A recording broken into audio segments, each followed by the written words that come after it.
పెట్టేది లేదు. కానీ ఈ రాష్ట్రంలో ఈ ప్రభుత్వానికైతే మాత్రం గాబు పట్టిందని అర్థమవుతుంది. ఈ గాబు పడతాం అనేది, లేకపోతే దుర్గగుడికి ఎవడన్నా కరెంటు తీయటం పోయే కాలం కాకపోతే ఈ ప్రభుత్వానికి,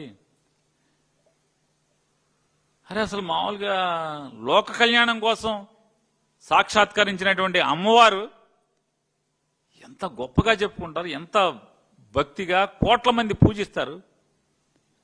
అమ్మవారి గుడి కరెంట్ ఆపటమా? బిల్లు కట్టలేదా? బాలకృష్ణ గారు అల్లుడేమో 18 కోట్లు కట్టపోయినా కరెంటు తీరు. అమ్మవారు 3 కోట్లు కట్టలేదంట. 3 కోట్లు మాఫీ చేస్తే పోయే కాలం ఈ ప్రభుత్వానికి?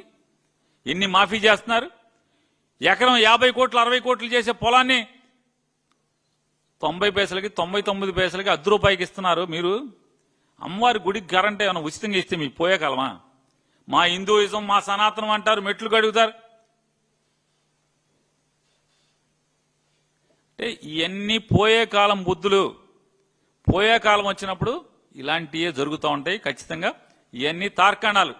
ఈ ప్రభుత్వం పోయే కాలం వచ్చిందనకి మందడం రాముడి గారి మరణం కానీ, లేదా అమ్మవారి గుడిలో ఈ అపచారం కానీ, కరెంటు తీసేయటం కానీ, లేదా తిరుపతి కొండ మీద భక్తులు మరణించడం, తోపులాట్లో మరణించడం కానీ, ఖచ్చితంగా ఇవన్నీ కూడా ఈ ప్రభుత్వానికి పోయే కాలం వచ్చిందనకి తార్కాణాలుగా అర్థమవుతుంది మనకి.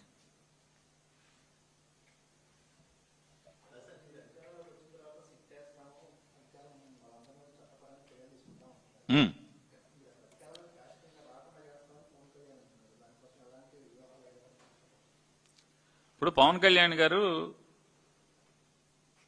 ఇంకోటి కూడా మాట్లాడాడు. మోడీ గారు మనతో కలిసి డయాస్ ఎక్కడానికి వాళ్ళ ఎస్పీజీ కూడా కంగారు పడుతుందని చెప్పారు. మీరు దాన్ని ఏకీభవిస్తున్నారా అని అడుగుతున్నాను. పవన్ కళ్యాణ్ గారు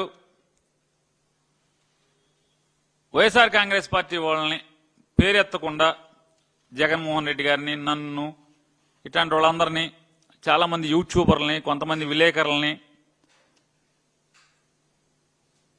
మోకాళ్ళ మీద కూర్చోబెట్టి కీలుకు కీలు కాలుకు కాలు ఎరగొడతా అన్నాడు. ఇది జరుగుద్దని మీరు అంగీకరిస్తున్నారా? ఏమండి? అవ్వదు కదా మరి. అదే ఆ రెండే అవనప్పుడు ఇది అవుద్దని మీరు ఎందుకని అదే సభలో మాట్లాడి ఇది మాత్రం ఎందుకు అవుద్ది అనుకుంటారు? ఆయన ఏంటంటే సహజంగా ఏంటంటే ఆయన చంద్రబాబు నాయుడు గారి మెప్పు కోసం అనేక మాటలు మాట్లాడతాడు. ఆ మాటలు చూసి చంద్రబాబు నాయుడు గారు మావాడు బాగా మాట్లాడుతున్నాడు, బాగా తిడుతున్నాడు. అంటే రెండోది ఏంటంటే మళ్ళీ ఒకసారి చెప్తున్నాను, ఇదంతా ఎత్తుగడ.